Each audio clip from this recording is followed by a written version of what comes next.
अस्सलाम वालेकुम my tuitions, उम्मीद सब खैरियत से होंगे। तो आज हम क्लास 9 बायोलॉजी चैप्टर में 6 हमने स्टार्ट किया हुआ है। ठीक है, बहुत ज़्यादा इंपॉर्टेंट टॉपिक है characteristic of the enzymes. Bar bar exam में पूछा जाता है तो आपने क्या करना है, इसको अच्छी तरह से कर लेना है। सबसे पहले हम इसका इंट्रो देख लेते हैं। इन 1878 में जर्मन फिजियोलॉजिस्ट था, ठीक है, जिसने पहली दफ़ा ये कैरेक्टरिस्टिक को इंट्रोड्यूस करवाया था एंजाइम के। क्या नाम था इसका? William Kuhne first use the term enzyme. तो आपने ये इन्फॉर्मेशन अच्छी तरह से रख लेनी है, ये एमसीक्यूज़ के पॉइंट से पूछी जा सकती है। देन हम देख लेते हैं कैरेक्टरिस्टिक, ठीक है, एंजाइम की क्या खासियत है, हम ये देख लेते हैं। सबसे पहले इसकी नेचर का हमें पता होना चाहिए, ठीक है। तो एंजाइम हमारे पास प्रोटीन इन नेचर होते हैं, और आपको ये बात पता होनी चाहिए कि जब वो प्रोटीन इन नेचर होंगे तो प्रोटीन किस चीज़ से मिलकर बनती है? अमाइनो एसिड से। These protein made of amino acids, ठीक है। देन हमारे पास नेक्स्ट पॉइंट आता है रिएक्शन रेट, ठीक है। रिएक्शन रेट जिस सेक्शन में एंजाइम इन्वॉल्व होगा ना, उसकी स्पीड मिलियन टाइम्स ज़्यादा हो जाएगी उसके बरक्स जिसमें एंजाइम इन्वॉल्व नहीं होगा। यानी कि ये अगर हम करें, ठीक है, ये ए से बी में कन्वर्ट हुआ और ये ए से बी में कन्वर्ट हुआ। इस रिएक्शन में एंजाइम हमारे पास इन्वॉल्व है और इस रिएक्शन में हमारे पास एंजाइम इन्वॉल्व नहीं होगा, ठीक है। दोनों रिएक्शन हो तो जाएंगे, लेकिन जो हमारे पास फर्स्ट रिएक्शन जिसमें एंजाइम इन्वॉल्व है ना, वो हमारे पास ज़्यादा स्पीड में होगा, ज़्यादा स्पीड से होगा। और जो हमारे पास सेकेंड रिएक्शन जिसमें एंजाइम इन्वॉल्व नहीं है, उसकी स्पीड फर्स्ट रिएक्शन की निस्बत कम होगी। इसमें यही बताएं, in which enzymes are involve reaction rates are million of time faster. जिसमें एंजाइम इन्वॉल्व होगा उस रिएक्शन का जो रेट होगा वो मिलियन ऑफ टाइम फास्टर होगा। Then those reaction enzymes are not involve, जिसमें एंजाइम इन्वॉल्व नहीं होगा, ठीक है। जिसमें एंजाइम इन्वॉल्व होगा हम उस रिएक्शन को कैटालाइज कहते हैं, और जिसमें रिएक्शन में एंजाइम इन्वॉल्व नहीं होगा हम उसको अनकैटालाइज कहते हैं, ठीक है। ये इंपॉर्टेंट टाइम भी आपको आनी चाहिए। देन हम अगर इसकी स्पेसिफिसिटी की बात करें तो एंजाइम हमारे पास स्पेसिफिक इन नेचर होते हैं, ठीक है। अब ऐसा नहीं है कि कोई भी एंजाइम किसी भी प्रोसेस में जाके लग जाएगा, ठीक है। अगर हमारे पास लिपिड बनाने वाला एंजाइम होता है तो वो लिपिड को जाके ही ब्रेक करेगा, ठीक है। कार्बोहाइड्रेट वाला एंजाइम है तो वो कार्बोहाइड्रेट को जाके ही ब्रेक डाउन करेगा, ठीक है। अब ऐसा नहीं है कि लिपिड का जो एंजाइम है वो कार्बोहाइड्रेट को जाके ब्रेक करे, कार्बोहाइड्रेट वाला एंजाइम है वो लिपिड को जाके ब्रेक करे, ठीक है। ये अपने स्पेसिफिक नेचर होते हैं, अपने टाइप के काम के साथ ही अटैच होते हैं और अपना प्रोसेस करवाते हैं, ठीक है। स्पेसिफिक इन नेचर होते हैं, ठीक है। हर एंजाइम की अपनी स्पेसिफिक होती है, अपनी नेचर होती है। For the type of the reaction उस सेक्शन की टाइप से, and for the nature of the substrate अपनी सबस्ट्रेट की नेचर के हिसाब से वो एंजाइम उस पर एक्ट करेगा, ठीक है। देन इसमें हमारे पास नेक्स्ट पॉइंट आता है एक्टिव साइट, जो मोस्ट इंपॉर्टेंट हमारे पास एज अ शॉर्ट क्वेश्चन भी बार बार पूछा जाता है। इसमें आपने इसको इस तरह से पढ़ लेना है। आपको पता है कि हमारे पास ये डायग्राम से हम देख लेते हैं कि हमारे पास ये एक एंजाइम है, ठीक है। हमारे पास ये एक एंजाइम है, इस पे हमने सबस्ट्रेट को, ये आप समझिए सबस्ट्रेट है, ये हमारे पास एंजाइम है और ये हमारे पास सबस्ट्रेट है, ठीक है। अब ये जो एंजाइम है ना, ये हमारे पास सबस्ट्रेट है। अब ये सबस्ट्रेट एक्ट करेगा इस एंजाइम पे, तो ये जो सबस्ट्रेट है ये एंजाइम के इस पो यहाँ पे या यहाँ पे या यहाँ पे नहीं एक्ट करेगा, ये सिर्फ इसके यहाँ पे जाके एक्ट करेगा, ठीक है।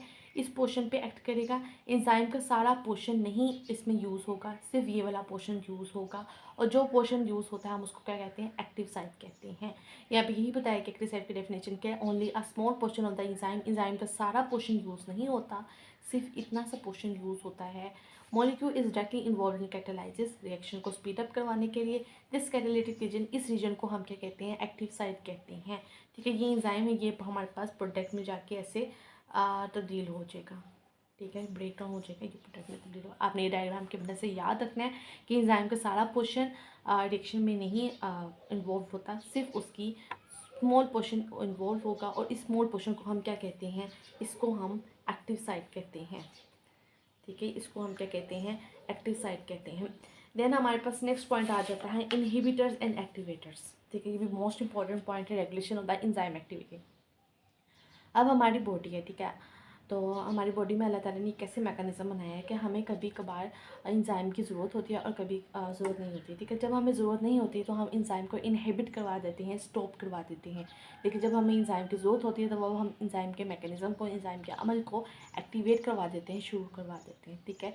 जैसे कि हमारी बॉडी में ग्लूकोज का लेवल बहुत ज़्यादा हाई हो जाता है और हमें इतने ग्लूकोज की ज़रूरत नहीं होती, तो हम क्या करते हैं, ग्लूकोज को इनहिबिट करवा देंगे। इनहिबिट मतलब स्टॉप करवा देंगे। कैसे स्टॉप करवाएंगे, हम ग्लूकोज को ग्लाइकोजन में कन्वर्ट करेंगे, और ग्लाइकोजन आपको पता है कि ये टिश्यू में स्टोर होगा, ठीक है, तो हम इसको स्टोर करवा देंगे। लेकिन जब हमें तो ये हमने इनहिबिट करवा दिया इस प्रोसेस में, लेकिन जब हमें ग्लूकोज की ज़रूरत होगी तो हम वही से टिश्यू से ग्लूकोज को लेंगे, तो इसमें हम एक्टिवेट करवा रहे हैं ग्लूकोज को।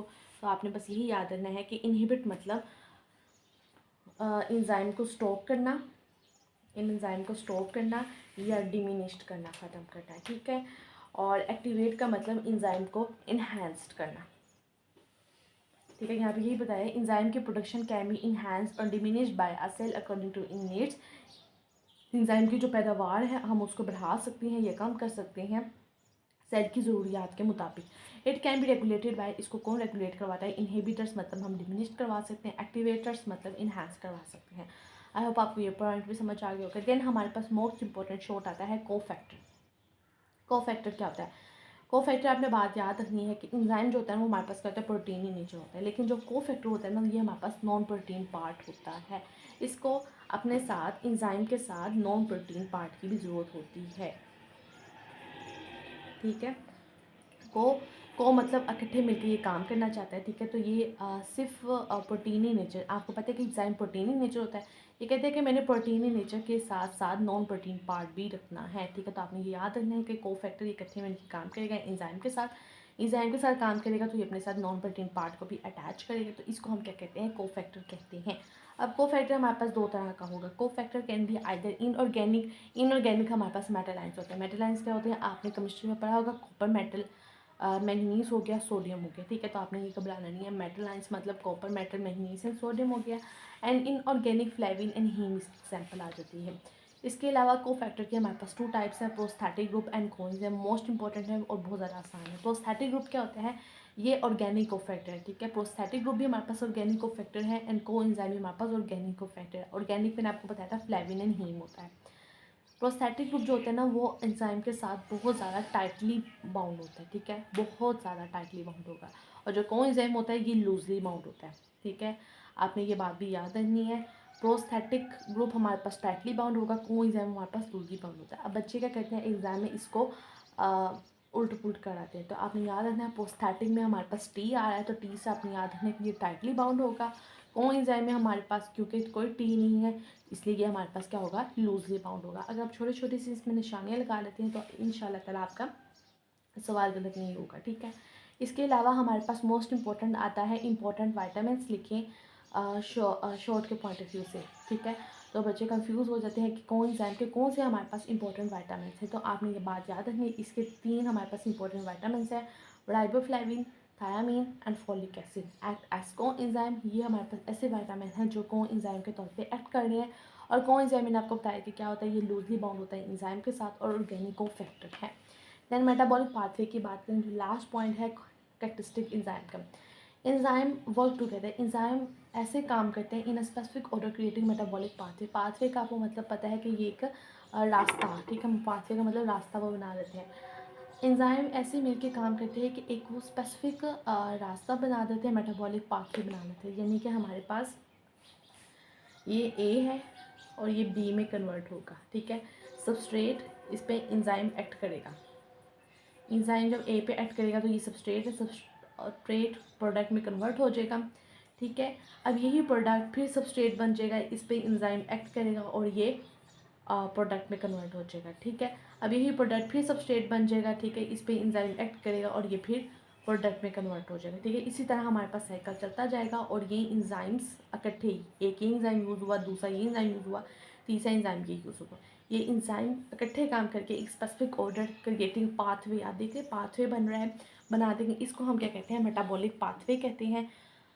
और इस प्रोसेस की हमारे पास जो एग्जांपल आती है वो आती है फोटोसिंथेसिस एंड रेस्पिरेशन। हमारी बुक में नहीं दी गई, लेकिन हम इसको चैप्टर नंबर 7 में जाकर डिटेल में पढ़ेंगे। आप इसको एग्जाम में ज़रूर लिखिएगा एज आ एग्जाम्पल के तौर पे, ठीक है। अगर आपको वीडियो अच्छी लगी तो लाइक करें, शेयर करें, सब्सक्राइब करें, साथ साथ नोट्स बनाते रहें ताकि अगर एग्जाम में आए तो आपको आसानी हो, ठीक है। हाथ से लिखी हुई कोई भी चीज़ नहीं होती, इसलिए आप साथ साथ नोट्स बनाते जाए, एज इट इज़ पेपर में लिखें। इंशाल्लाह आपके मार्क्स नहीं कटेंगे, ठीक है। अपने फ्रेंड्स के साथ भी शेयर करें ताकि उनको भी फ़ायदा हो। अपना ढेर सारा ख्याल रखिएगा। अल्लाह हाफिज़।